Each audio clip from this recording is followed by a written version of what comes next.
the guardian of the white lion. The first snow of winter dusted the mountain peaks surrounding Valewood village like powdered sugar on dark bread. Below, nestled among ancient trees, the village breathed softly in the early morning light. Most villagers slept peacefully, unaware that in the heart of the forest, an old man named Elias Foster stood silently before a modest stone marker partially hidden by wild grasses. This was the 70th time Elias had made this journey, on the same day the anniversary of the death of Tharos, a lion whose legend had grown with each passing year. Once the guardian of these woods, Tharos had been no ordinary lion. His silver-white coat had gleamed in the dappled forest light like moonbeams dancing on fresh snow. His eye-sown amber, one ice blue, had held wisdom that seemed impossible for a creature of the wild. Elias pulled his weathered ranger's coat tighter around his thin frame as the cold bit through layers of wool and memories. At 86, the journey from his cabin to this remote clearing had become increasingly difficult, his legs protesting with each step along the uneven forest path. Yet he came, unfailingly, each year on this day.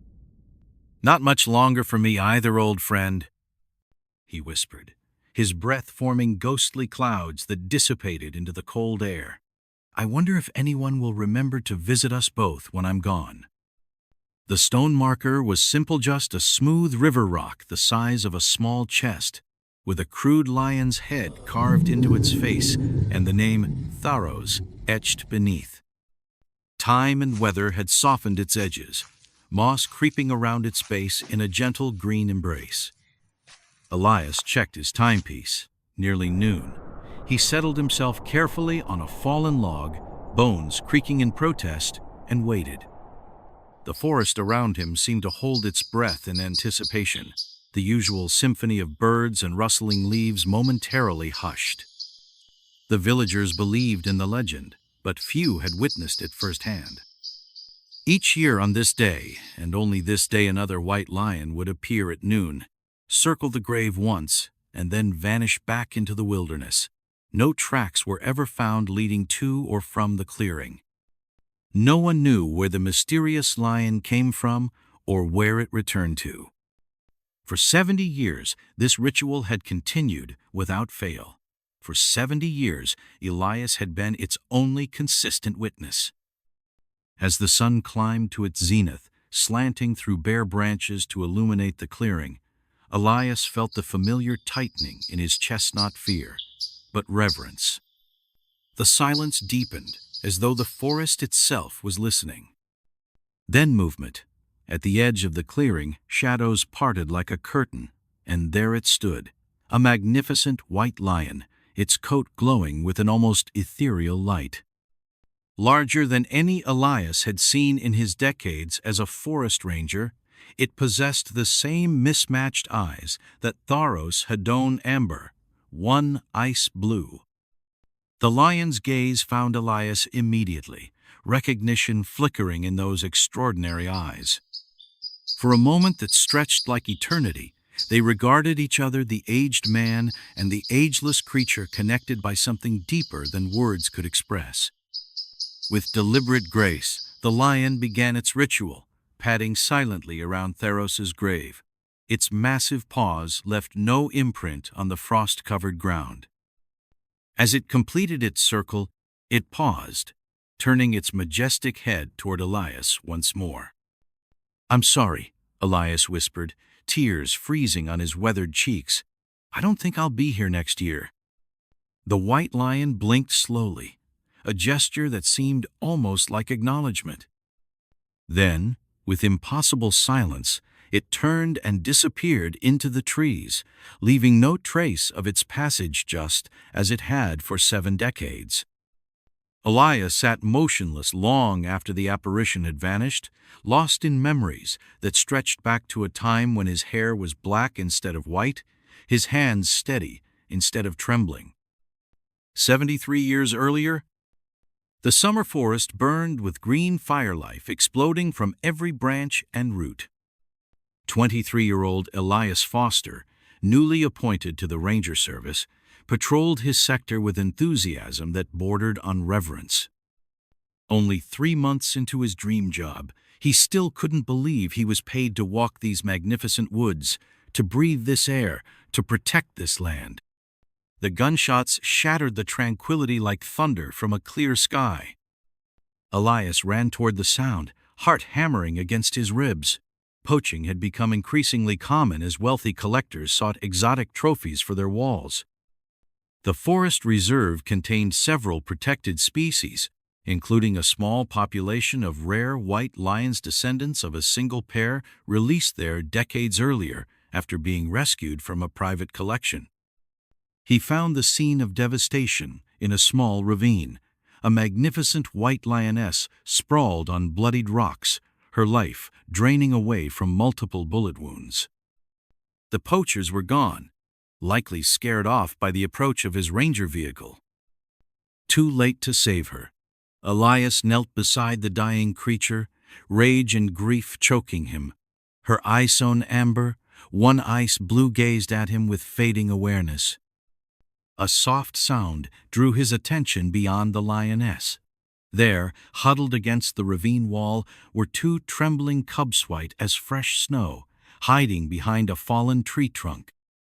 The dying lioness made a sound, not a roar or a growl, but something softer, almost like a plea. Her eyes moved from Elias to her cubs and back again. "I understand," Elias whispered, tears streaming down his face. "I'll protect them. I promise." As though understanding his words, the lioness exhaled one final time, her extraordinary eyes growing still forever. Elias approached the cubs carefully. They were young, perhaps 3 months old, and terrified. One had inherited its mother's mismatched eyes, while the other had eyes of pure amber. Brothers, born of the same extraordinary bloodline. "I can't take you to the village," he murmured as he gathered them into his jacket. "They'd call authorities, separate you, put you in zoos." In that moment, Elias made a decision that would alter the course of his life, a choice born of compassion rather than reason. He would raise these orphans himself, in secret, teaching them to survive in the wild when they were old enough. He named the heterochromatic cub Theros, meaning courage, in an ancient language he had studied. The other he called Lyro, meaning freedom. These brothers would grow to become his greatest secret and his most profound joy. For 3 years, Elias lived a double life. By day, he performed his ranger duties with diligence. By night, in his remote cabin at the forest's edge, he raised 2 growing lions with a mixture of science, intuition, and boundless love. He constructed a hidden enclosure behind his home, sheltered from prying eyes by dense trees. He studied wildlife books obsessively, learning to balance their diet between the meat he could provide and the hunting skills they needed to develop. He spoke to them constantly, not as pets, but as intelligent beings deserving of respect and dignity. The brothers grew magnificently, their white coats gleaming with health, their muscles rippling beneath thick fur. Tharos was the thoughtful one, watching Elias with those mismatched eyes that seemed to understand every word. Lyro was the adventurer, always testing boundaries, his amber eyes alight with curiosity. Elias knew he couldn't keep them forever. They deserved to live as the wild creatures they were born to be. When they reached maturity, he began taking them deeper into the forest for longer periods, teaching them to hunt, to establish territory, to be lions rather than captives. The day of final separation came during their 4th spring. Elias led them to a remote valley with abundant game and fresh water far from human settlements, but still within the protected reserve. "This is your home now," he told them, voice breaking. "You're ready." Tharos approached him, massive head level with Elias's chest, and pressed his forehead against the ranger's body in a gesture that felt like both gratitude and farewell. Lyro circled them both once before bounding toward the new territory, eager for independence. Tharos lingered a moment longer. Those extraordinary eyes holding Elias's Gazathan turned and followed his brother into their freedom. Elias visited occasionally over the following months, watching from a distance as the brothers established their territory. Eventually, as nature intended, they separated. Lyro moved deeper into the mountains to the north, while Tharos remained closer to the forest that had been his nursery. Years passed. Elias continued his ranger duties, earning promotions until he oversaw the entire northern sector of the reserve. He often heard stories from villagers about glimpses of a magnificent white lion with mismatched eyes. Tharos had become a living legend, a protector spirit of the forest in local folklore. The lion never approached human settlements, never threatened livestock. Instead, tales spread of hikers lost in storms being guided to safety by a white shape moving through the trees, of children who had wandered too far being herded gently back toward village paths by a silent guardian who vanished before parents arrived.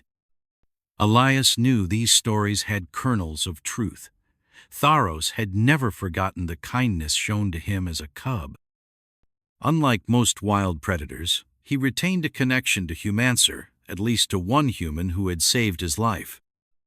Occasionally, during his patrols, Elias would feel eyes upon him and turn to find Tharos watching from a distant Senever approaching, but acknowledging their shared past with that steady, mismatched gaze. Of Lyro, less was known. Rumors of a white lion in the northern mountains surfaced occasionally, but the terrain was too rugged for easy observation. Elias hoped his more adventurous charge had found a pride, perhaps even mates, though white lions were vanishingly rare. When Tharos was in his 15th year elderly for a wild lion, Elias found him wounded in a clearing not far from where his mother had died. The great beast had defended his territory against younger males and paid a heavy price. Though victorious, infection had set into deep wounds on his flank and throat. For 3 days and nights, Elias camped beside his old friend, cleaning wounds, administering antibiotics from his ranger kit, speaking soft encouragements to the fading king. On the dawn of the 4th day, Tharos exhaled his last breath, his head resting on Elias's lap, those extraordinary eyes closing forever. Heartbroken, Elias buried him there in the clearing, marking the grave with a stone he carved himself. He was 51 then, still strong enough to dig a grave worthy of the noblest creature he had ever known. He expected that to be the end of the story. Exactly 1 year later, drawn by an impulse he couldn't explain, Elias visited the grave. As noon approached, the forest fell silent and a white lion with mismatched eyes emerged from the trees. Elias's heart nearly stopped. For an impossible moment, he thought Tharos had somehow returned. But Nothus lion, though identical in appearance, moved differently. There was a wilder energy to it, a less contemplative presence. Lyro had returned from the mountains. The surviving brother circled Tharos's grave once, then fixed Elias with those amber eyes that contained both recognition and wildness. Before Elias could move, Lyro turned and vanished back into the forest. The following year, the same remarkable event occurred, and the next, and the next. As decades passed, Elias began to question whether this could still be Lyro. White lions typically lived no longer than 15 to 20 years in the wild. Yet each year on the anniversary of Tharos's death, a white lion with amber eyes would appear, circle the grave once, and depart. Eventually, Elias understood this was not just Lyro, but perhaps Lyro's descendants. Somewhere in the remote mountains, a lineage continued, and knowledge was passed down.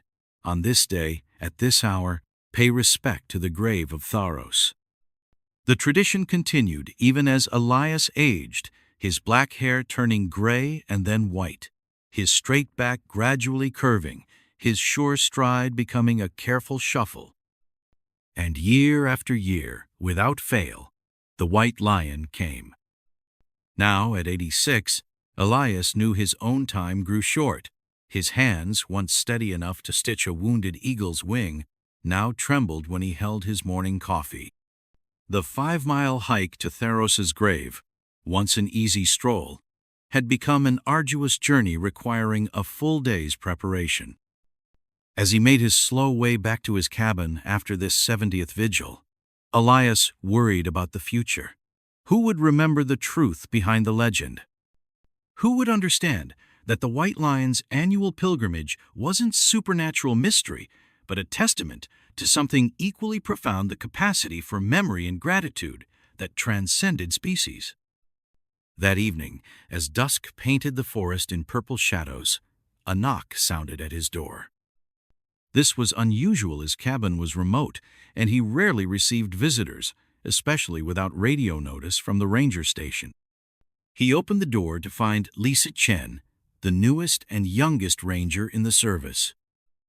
At 24, she reminded Elias painfully of himself when he had first discovered Tharos and Lyro, idealistic, passionate about conservation, seeing the forest not as a resource to be managed, but as a living entity to be protected.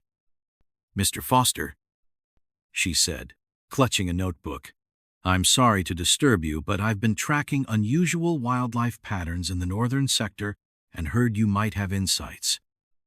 Elias studied her face, earnest, intelligent, trustworthy. He made a decision. "Come in," he said. "I have a story to tell you, one that's never been written in any official report." Through the night, as logs crackled in the fireplace, Elias shared his 70-year secret. He showed Lisa photographs he had taken of the cubs, journal entries documenting their growth, sketches of their distinctive markings that made identification possible across generations. When dawn lightened the eastern sky, Lisa sat in stunned silence. "Why tell me this now?" she finally asked. "Because I won't be here for next year's vigil," Elias said simply. "Someone needs to be there. Someone needs to understand what they're seeing. Someone needs to protect them for the next 70 years. Lisa's eyes, bright with tears and wonder, met his. "I will," she promised. "But why me?" Elias smiled. "Because yesterday, before I arrived at the clearing, you were already there, weren't you? You've been tracking the white lion for months." She nodded, surprised. "How did you know?" "I saw your boot prints. You witnessed the lion's visit to the grave, then left before I arrived. You didn't try to interfere or document it for research. You respected the mystery." "It felt sacred somehow," Lisa admitted. "I couldn't bring myself to disrupt it with cameras or tracking equipment." "Compassion?" Elias said, nodding. "That's what saved Tharos and Lyro when they were cubs. Not my ranger training or wildlife knowledge, those helped, certainly, but what mattered most was seeing their need and responding with heart as well as mind. That's what I recognize in you." Elias Foster died peacefully in his sleep 3 months later, as winter wrapped the forest in silence. Following his wishes, Lisa arranged for him to be buried beside Tharos, adding a second stone marker with his name. When the anniversary came around again, Lisa waited in the clearing, her heart pounding with anticipation. At noon precisely, the forest stilled from the trees, emerged not one white lion, but 2. One with amber eyes, one with mismatched eyes like Tharos had possessed. They circled both graves once, moving in perfect synchrony, then paused before Lisa. The heterochromatic lion, impossibly, wonderfully reminiscent of Tharos, gazed at her with such intelligence that she felt seen in a way few humans had ever made her feel. "I understand," she whispered, echoing words spoken by Elias 71 years earlier. "I'll protect them, I promise." The lions turned as one and disappeared into the forest, leaving no tracks in the soft earth. Lisa remained at her post as ranger for the northern sector for the next 45 years. Under her protection, the white lion population in the remote mountains grew slowly but steadily.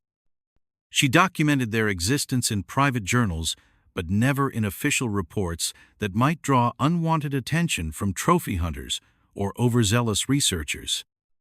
Each year, she witnessed the pilgrimage of the white lions to the graves of Theros and Elias. Each year, the number of lions increased 2, became 3, then 5, then a dozen, until the anniversary visit resembled a solemn procession of ghostly figures moving through the trees. Like Elias before her, Lisa eventually recognized her own mortality and sought a successor, someone with the same compassion, the same understanding that some wonders deserve protection rather than explanation. The legend of the white lions spread beyond Valewood Village, becoming a regional folktale, the story of guardian spirits who watched over the forest and those who entered it with respect. Few connected these stories to the actual white lions living in the remote northern mountains, now a thriving population protected by ranger service protocols established by Lisa Chen before her retirement. Some skeptics dismissed the annual sightings as mass hallucination or tourist-attracting fabrication. Others believed with unshakable faith, having witnessed the procession themselves or benefited from inexplicable assistance when lost in the woods. The truth of a dying mother's plea, a young ranger's promise, and a lifetime of compassion remained known only to a carefully chosen succession of guardians, each passing the story to the next like a sacred trust. What began with one man's decision to show kindness to orphaned cubs created ripples that expanded across decades, affecting not only the lions and their descendants, but the humans who protected them and the forest that sheltered them. In time, the protected area expanded, encompassing the entire range where the white lions roamed. Research stations established at a respectful distance confirmed what Lisa Chen had suspected. The lions displayed cognitive abilities and social behaviors previously undocumented in wild felines, including the transmission of knowledge across generations, not through genetics, but through learning. The annual pilgrimage continued, observed now by carefully selected researchers who maintained a protocol of non-interference. The white lion snow, numbering nearly 30 individuals, would appear on the anniversary, circle the graves which now included Elias, Lisa, and successive guardians, then return to their mountain territories. What started as one man's compassion for 2 orphaned cubs became something greater, a testament to the profound bonds possible between species, a living demonstration that kindness creates enduring legacies long after the original act is forgotten. In Valewood Village, now a conservation center rather than a logging community, children learn a simple philosophy passed down from Elias Foster through generations of guardians, that compassion shown to any creature, however different from ourselves, enriches the world in ways we may never fully comprehend, but which endure long after we are gone. And in the mountains beyond, white lions with extraordinary eyes continue to roam free, carrying in their collective memory the story of humans who chose protection over exploitation, understanding over fear, and compassion over convenience, a choice that saved not only their ancestors, but something precious in the human spirit as well. For in saving the lions, Elias had saved something in himself, the capacity for wonder, for selfless action, for connection to something larger than one human life. His compassion created not just a future for Tharos and Lyro, but a legacy that would outlive him by centuries. In the end, this is the truest lesson of the white lions, that acts of compassion, however small they seem in the moment, create ripples that expand across time in ways we can never predict, but which transform the world, one heart at a time.